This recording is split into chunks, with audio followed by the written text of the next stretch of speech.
pese patiri kunamata tichinamatira vanhu kutendeuka, Mwari vari kuramba vachitaura shoko rorumutsiridzo, kuti rumutsiridzo rinofana kuuya, rumutsiridzo rinofana kuzarura meso evanhu kuti vagone kunzwisisa nekuziva Mwari anofana kunamatwa. Tikatarisa munyika medu, almost everyone sekugara patinotaura tichiita, hakuna anoti handinamati. Ukada kutomubvunza nenyaya yekunamata, anoona sekunge uri kumushora kana waedza kumuonesa chokwadi. Asi kubva kugwara kwataverenga Bhaibheri, shoko raMwari kuna Isaiah chapter 4 verse 6 rinoti, iro vanhu vangu vanoparara nekushayiwa zivo. Tinonzwa Mwari achitaura kuvana vaIsraeri kuti zvawaramba zivo, neniwo ndichakuramba. Kureva kuti pamusoro peshungu dzose dzingaitwa nemunhu pakuda kuziva Mwari, tinofana kunge tiine zivo kana knowledge inoita kuti iye Mwari watiri kunamata timunamate nenzira yakajeka nokumuziva. Mwari uyo anodawo kunamatwa nenzira yokumuziva, nokuti kana vanhu vakamunamata nenzira yokusamuziva, vachamunamata asi vasingagoni kusvika ipo Mwari pavanoda kuti vasvike nemunhu wavo. Saka tikatarisa tinonzwa Hosea chapter 6 zvakare verse 3 kwataverenga achitaura kuti ngatimuzivei iye Mwari, ngatishingairei kuti timuzive. Chikonzero chimwe chinofana kuitwa nemunhu pakunamata Mwari ndechekushingaira pakuziva Mwari. Munhu anoti ndomuziva sei Mwari iyeyo? Tinotarisa isusu tichiona kuti Mwari haana kusiya nyika iri murima, Mwari haana kusiya nyika isingazivi kuti vanhu vangaziva sei Mwari. Rimwe shoko riri kuuya richitsimbirira pamusoro pezvandinotaura inyaya yekunamatwa nezviri kusumudzwa munyika yedu kune vanotevera social media. Pane mhepo yasumudzwa naSatani iri kurivhaivha kunamata Mwari. Vanhu kunyange nemamwe mafundisi vatiri kuteerera mumasocial media vachitaura kuti Mwari anogona kunamatwa, asi nyaya yetsika dzedu vanhu vanofana kunzwisisa kuti nzira yokunamata Mwari inzira yakajeka isina kusanganisa. Saka Bhaibheri rinoti iro vanhu vangu vanoparara nekushayiwa zivo, kwete nekushayiwa kunamata. Kunamata vanhu vanotoda, asi zivo yeshoko racho ndo iri kushayikwa nevanhu. Saka muchiona kuti tiri mubasa rokuda kudzidzisa kuti vanhu pakutendeuka, pakuparidzwa kweivhangeri, vhangeri risvike richipa vanhu chokwadi chakazara chokuti Mwari iye anonamatwa sei. Ndo saka taverenga isusu kushoko raActs chapter 17 kumabasa avaapostoli kunonzi Mwari wakaregedza zvake nguva dzekusaziva, asi anorayira kwose kwose kuti vanhu vatendeuke, nekuti uchatonga nyika naiye murume waakamurayira. Takutisvika patinofana nawo kuti nyika nevanhu vazive kuti kana Jesu iye akauya ndiye akapiwa simba rokunzi achatonga nyika, atonga zvezvini, achatonga vanhu. Saka hakunazve imwe nzira yokunamata Mwari kupfurikidza nemuna Jesu. Vhangeri rokuponesa rinofana kuti rirambe richirivhaivwa zvakare, risaputsirwa munyika, risaputsirwa muAfrica, ivhangeri rokuti Jesu Kristu akanzi ndiye nzira.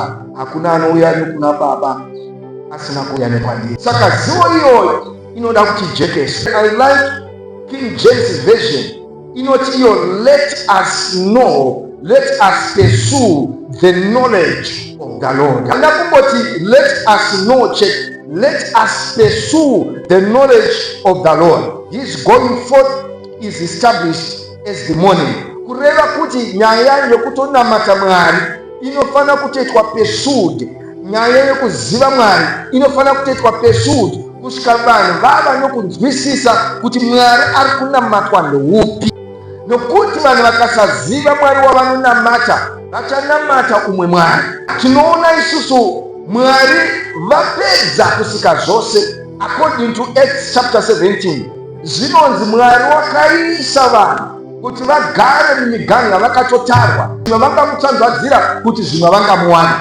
kureva kuti Mwari vasika nyika yose nevanhu vose nendudzi dzose munyika, vakaisa Africa, vakaisa America, vakaisa Asia, vakaisa kupi and Australia, kupi nokupi China, kwese Bhaibheri riri kuti Mwari vapedza kusvika vakapa vanhu migano kuti vagaremo, zvimwe vangamutsvangadzira.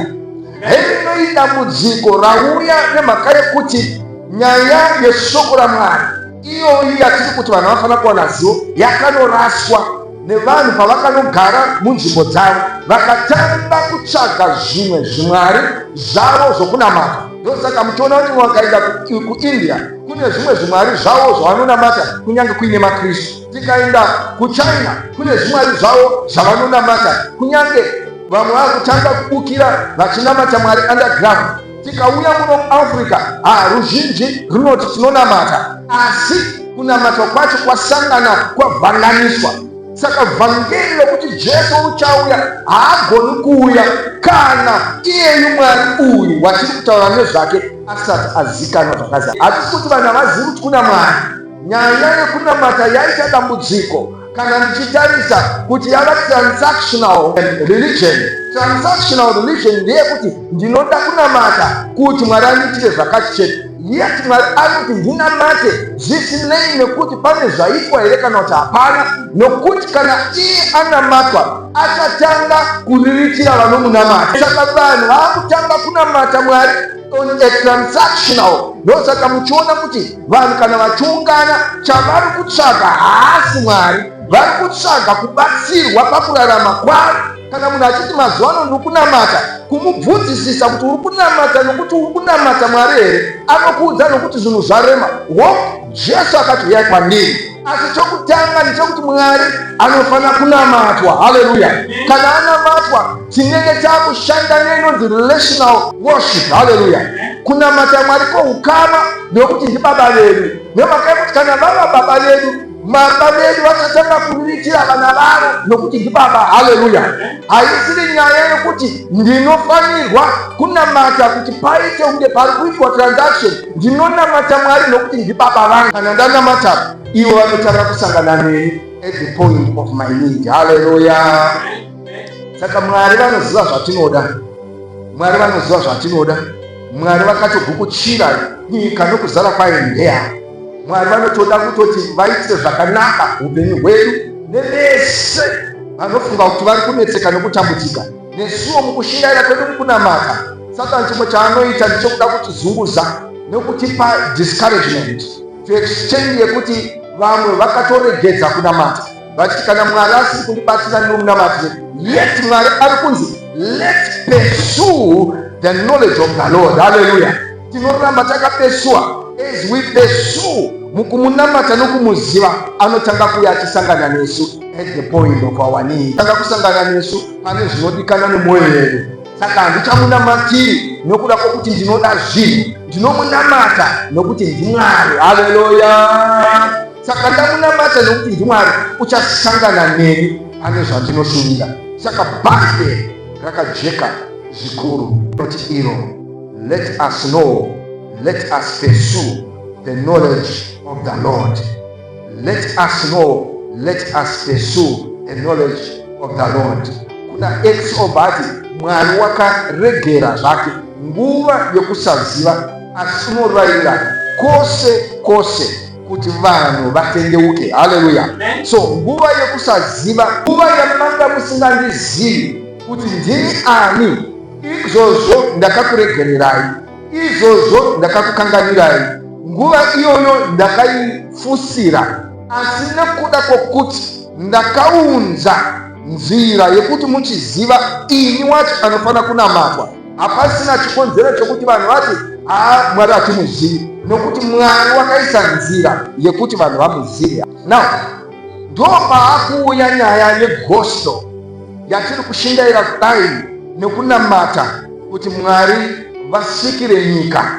Gospel rinokwanisa kuti kana vanhu vachinzwa vanonzwisisa, akaisa nzira yokuti tichiziva, nokuti nguva dzekusaziva dzakapfuura. Titangei nemuAfrica medu, nguva yekuti vanhu vaiti tinonamata Mwari, zvandambotaura nemudzimu yedu, nevakafa vedu iyo yakatopfuura. Kana vhangeri rikasatwasudzwa hapana zvatinenge tichiita, because iye tine chokwadi chekuti munguva iri kutevera Mwari vari kuda kuti vanhu vasvike pakudzoka kwaari, dzoka kwaari nokumuziva. That's why the Bible says truly these times of ignorance God overlooked, but now commands that all men everywhere repent. Saka nyaya yekutendeuka haisisina chikonzero chokuti munhu ati isina haligoni kutendeuka kana kuti isusu hatina matakadini. Ari kuti nguva iyoyo yekunge vanhu vaita hatizivi, yekunge vanhu vainamata nenzira dzavo iri kunze, iyoyo Mwari vakaifuratira. Asi iko zvino vanhu vanofana kutendeuka. Haleluya, haleluya. Ndaitaura noumwe munhu nenyaya yevhangeri randiri kudzidzisa, ndikati iyi ndiyo calling yenguva ino yekupedzisira. Jesu haagoni kuuya kana vanhu vachiri murima. Even chero vari mumachechi vanhu vanogona kunge vari murima, nekuti nyaya yandiri kutaura yekunamata Mwari zviri transactional ndo inoitisa vanhu kuti vave murima.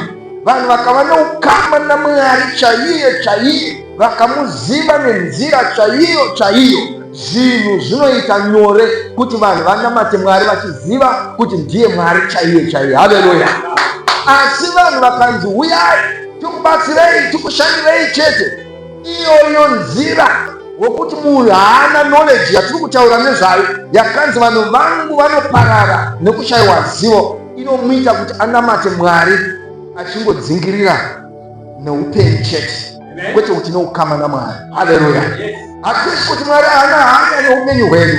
Dambudziko raita vanhu nderekufunga kuti pamwe Mwari haana basa nesu, saka kana asina basa nesu taakutsvaga nzira dzinogona kuti dzitiraramise, masubstitute anoitwa nevanhu kuti vagone kumbosangana nezvavari kuda, thereby Mwari wacho vanenge vasingamuzivi. Saka Bible riri kuti let us pursue in the knowledge of the Lord. Hallelujah.